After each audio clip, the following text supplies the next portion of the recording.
ગરમ જોવા મળી રહ્યું છે। તંત્ર દ્વારા કરવામાં આવેલ ડિમોલિશનને કોંગ્રેસ દ્વારા રાજકીય ઇશારે આ ડિમોલિશન બતાવ્યું છે, તો કલેક્ટરે પણ આ બાબતે ખુલાસો કર્યો છે। ગીર સોમનાથ જિલ્લામાં કલેક્ટર દ્વારા ઇણાજ પાટિયા, માંજી જેવા ઘુસિયા સહિત રોડ પરની પાકી દુકાનો તેમજ ગેરકાયદેસર પેશકદમીઓ હટાવાઈ છે, તેમજ ધાર્મિક દબાણો પણ દૂર કરાયા છે। ત્યારે કોંગ્રેસ અગ્રણી હીરાભાઈ જોટવાએ તેમજ કોંગ્રેસ અગ્રણીઓએ આ સ્થળોની રૂબરૂ મુલાકાત લઈ અને તેમની વાત સાંભળી અને તેઓને વૈકલ્પિક જગ્યાઓ મળે તેવી તંત્ર પાસે વિનંતી કરી છે અને ડિમોલિશનની રાજકીય ઇશારે ડિમોલિશન થયું હોવાનો પણ આક્ષેપ કર્યો છે।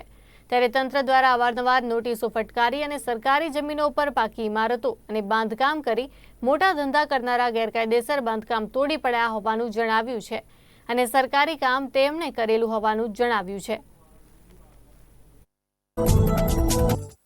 20-25 દિવસથી રજડતા છે અને જે ઇણાજ વેરાવળનું પાટનગર જ્યાં રાજધાની છે એવા લોકોને એવી રીતે હાલત છોડી મૂક્યા છે કે બધા જ પોતે ધંધા વિનાના થઈ ગયા।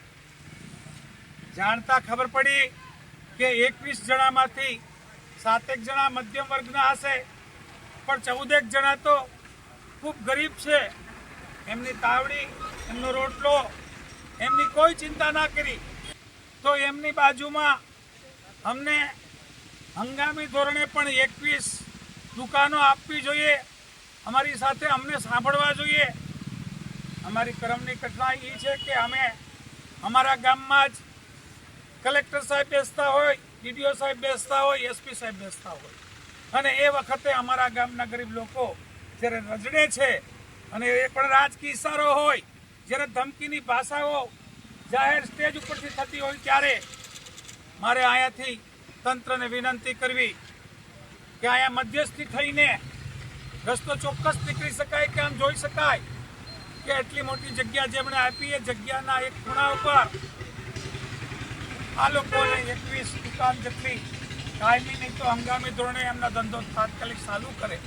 ઇણાજ તથા ઉમરેઠી ખાતે જે આપણે દબાણો હટાવ્યા છે એ વર્ષો જૂના પાકા દબાણો, કોઈ હંગામી દબાણો હતા, પાકા દબાણો હતા। ત્યાં રાસાયણિક ખાતર, દવાઓ, પેસ્ટિસાઇડની દુકાનો હતી, સિમેન્ટની દુકાન હતી, એને ટૂંકમાં વ્યાપારિક મોટા કહી શકાય એવા એ દબાણો હતા।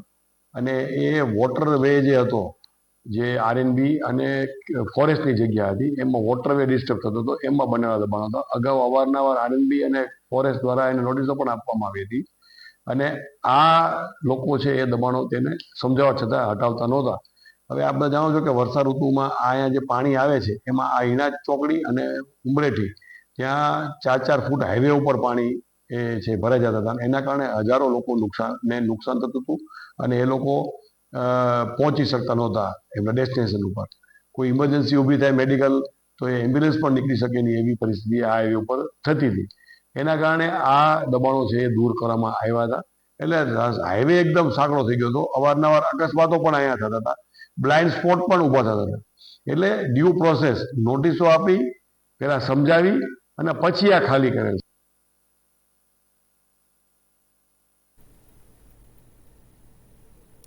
જામનગરના હાપા ખેતીવાડી ઉત્પન્ન